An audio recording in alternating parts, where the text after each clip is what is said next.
What's going on, people? How you doing? TK coming at you. And you know what? I try to come at you guys with the real. And when I say the real, I mean just everyday conversations with somebody that you would normally talk to or interact with. You know, if you're a normal human being and you interact with other people in your life, you usually have conversations. And I try to have those same conversations with you guys in Facebook land. Even though it seems like there's not much fruit that comes from these conversations, but whatever, it's a way for me to vent. So today, I had an interesting conversation with one of the guys that work with me here on contract in Kuwait. And we were talking about just mindset, you know, millionaire mindset. When you get to the point in your life where you're tired of not having, and you actually think that it's a good idea that you plan for the next 5 years, or that you do something to set yourself up financially so that you can leave a legacy to your children, you know, or not leave debt. You know, what systems do you have in place right now so that if you stop working today, that your money will still be working for you? I mean, will you even have an income if you stop working today? You know, we were talking about those subjects and how the average person just not in the mindset of 5-year planning. You know, people just don't want to incorporate a system where their money works harder for them that they had to work in order to get it. And it was surprising to me to talk to this guy because, you know, he's younger than me. And, you know, we both come from the same background in terms of ethnicity. But his mindset was definitely on the prize. In terms of, he mentioned the same stuff I mentioned in all my videos for the people who see my videos. You know, he was mentioning that to me, saying that somebody he knows in real estate was trying to put him in a better financial position by showing him a system that he can plug into where he makes his money work harder for him than he had to work to get it. And he was like, yo, this is one of the keys that you really have to do. You really have to get to the point where your money has a full-time job.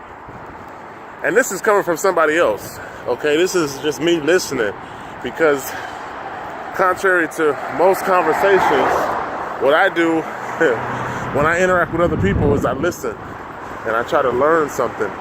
You know, I'm on that no ego, no arrogance lifestyle where you actually listen to a conversation, not be in a conversation waiting for your turn to talk. So my man was breaking down to me that, you know, it's important to find ways to make your money work for you while you sleep. And then he was talking about how you got to get to a point where your residual income exceeds the income that you have on your job. Now, he was explaining all of this to me through options trading and a system that he plugged into to basically make money compound, but doing it through options. Now, I never really dove heavy into options because I just haven't had the time or the energy, right? But I like systems and I like leverage. So I told him, you know, maybe I'll look into it. But you guys know what I do is gold, silver, and Bitcoin. Why? Because money is not tied to money in terms of what people think about. When they say money, they think about paper. So what I do is gold, silver, and Bitcoin because it's not tied to paper. It's just that simple. So when I explained my system to him and showed him that I had 7 different platforms that I use, he was like, wow, 7? I said, yeah, 7 different platforms.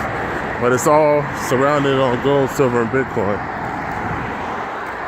So, you know, I was open to his system. I don't know how open he was to my system, but my main thing was we need to work together so that we all come up. You know, you use what you use, I use what I use, and we can collaborate. So all we did is exchange numbers, you know what I mean? And I was like, I'm open if you're open, and that's how you got to be in life.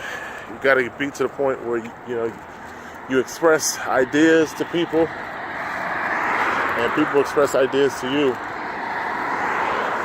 So I just wanted to share that with you guys. It was an interesting conversation to hear somebody else say the same things that I say in my videos. I think when you do video marketing, people don't value the information that you share. Why? Because everybody typically rates information based on what they see. So if you see a video of somebody who is talking about financial literacy, you're looking for signs of money. Like, you don't see a gold chain around my neck. You don't see a Rolex on my arm. You're looking for signs of money. So when you don't see signs of money in my video, you're like, well, fuck what he's talking about. He don't even know what he's talking about. I don't see no signs of money. So information never is weighed based on the value of the content. Information is always weighed based on the external shiny box that you can see or can't see. If you see a shiny gold box and there's shit in the box that's old and rancid and stinks, who cares that it's in a gold box? You know what I mean? People are so superficial that they typically dismiss information and not weigh it based on its content and based on the value that the information is. So I'm gonna leave you guys with that. And the moral of the story is to start thinking about 5-year plans. You know, everything my man talked about to me tonight is what you guys should start thinking about.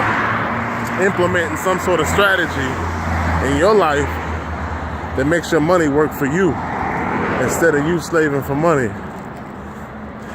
I think Robert Kiyosaki said it best. Savers are losers because you can't outrun inflation and you never outrun taxes. So if you're not in their mindset of everything I just talked about, guess what? You're already losing. And you're setting yourself up for failure, because one day I think you might not be able to eat. I think you might be in a situation where you're going to be hurting financially. But, you know, I mean, it's all up to you. Dismiss my information or not. The 7 systems I have still work. So I'm just trying to help people along the way, because that's another principle involved in success. You got to give back. You got to open minds. You got to reach out to people and hope that they listen to you.